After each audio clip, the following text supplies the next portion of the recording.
السلام علیکم ورحمۃ اللہ وبرکاتہ ویورز، کیسے ہیں آپ؟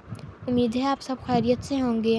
ویورز، آج ہم لوگوں نے حضرت محمد صلی اللہ علیہ وآلہ وسلم اور اونٹ کا واقعہ پڑھنا ہے۔ اعوذ باللہ من الشیطان الرجیم، بسم اللہ الرحمن الرحیم۔ حضرت تمیم طاری رضی اللہ تعالیٰ عنہ فرماتے ہیں کہ ہم نبی کریم صلی اللہ علیہ وآلہ وسلم کی بارگاہ اقدس میں تھے کہ ایک اونٹ بھاگتا ہوا آیا اور حضور صلی اللہ علیہ وآلہ وسلم کے سر انور کے پاس آ کر کھڑا ہو گیا، جیسے کان میں کوئی بات کہہ رہا ہو۔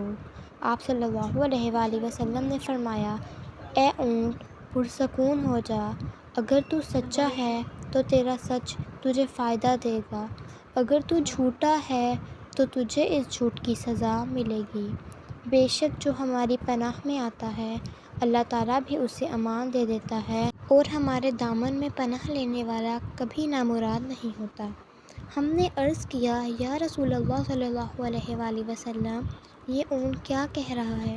آپ صلی اللہ علیہ وآلہ وسلم نے فرمایا، اس اونٹ کے مالکوں نے اسے ذبح کر کے اس کا گوشت کھانے کا ارادہ کر لیا تھا، سو یہ ان سے بھاگ کر آیا ہے اور اس نے تمہارے نبی صلی اللہ علیہ وآلہ وسلم سے مدد مانگی ہے۔ ہم ابھی گفتگو میں مشغول تھے کہ اس اونٹ کے مالک بھاگتے ہوئے آئے۔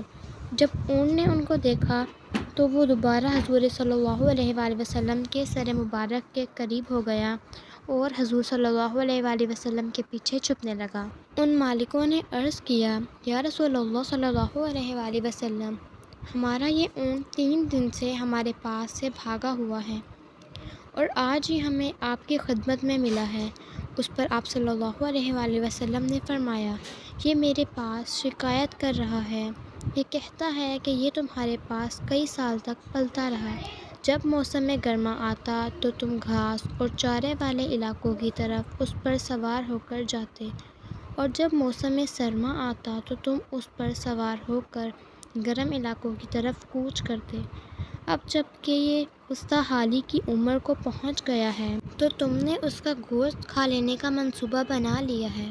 انہوں نے عرض کیا، خدا کی قسم یا رسول اللہ صلی اللہ علیہ وآلہ وسلم، یہ بات بالکل اسی طرح ہے جیسے آپ نے بیان فرمائی ہے۔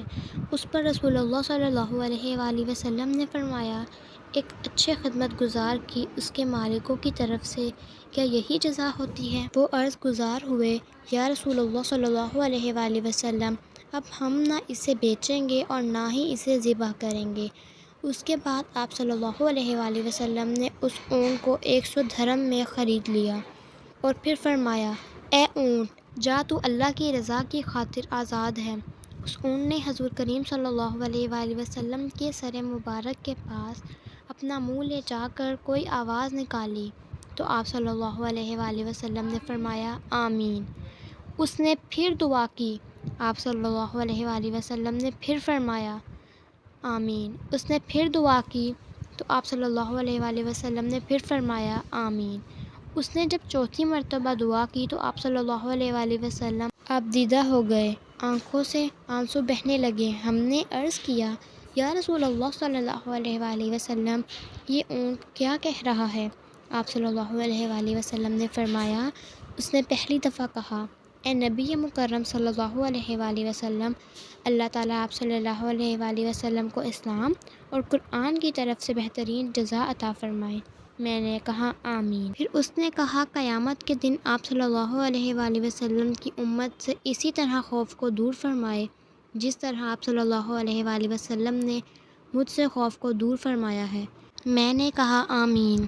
پھر اس نے دعا کی، اللہ تعالیٰ دشمنوں سے آپ صلی اللہ علیہ وآلہ وسلم کی امت کے خون کو اسی طرح محفوظ رکھے جس طرح آپ صلی اللہ علیہ وآلہ وسلم نے میرا خون محفوظ فرمایا۔ اس نے پھر کہا، اللہ تعالیٰ آپ صلی اللہ علیہ وآلہ وسلم کی امت کے درمیان جنگ و جدال پیدا نہ فرمائے۔ یہ سن کر مجھے رونا آ گیا کیونکہ یہی دعائیں میں نے بھی اپنے اللہ تعالیٰ سے مانگی تھیں۔ تو اس نے پہلی 3 کو قبول فرما لی لیکن اس آخری دعا سے منع فرما دیا۔ جبرائیل علیہ السلام نے مجھے اللہ تعالیٰ کی طرف سے خبر دی ہے کہ میری امت آپس میں جنگ کر کے فنا ہوگی۔ جو کچھ ہونے والا ہے اللہ تعالیٰ قلم سے لکھ چکا ہے۔ جی تو ویورز، نبی کریم صلی اللہ علیہ وآلہ وسلم کی حدیث مبارکہ آج بالکل سچ ثابت ہو رہی ہے۔ اللہ تعالی ہم سب کو سمجھنے اور نیک عمل کرنے کی توفیق عطا فرمائے، آمین ثم آمین۔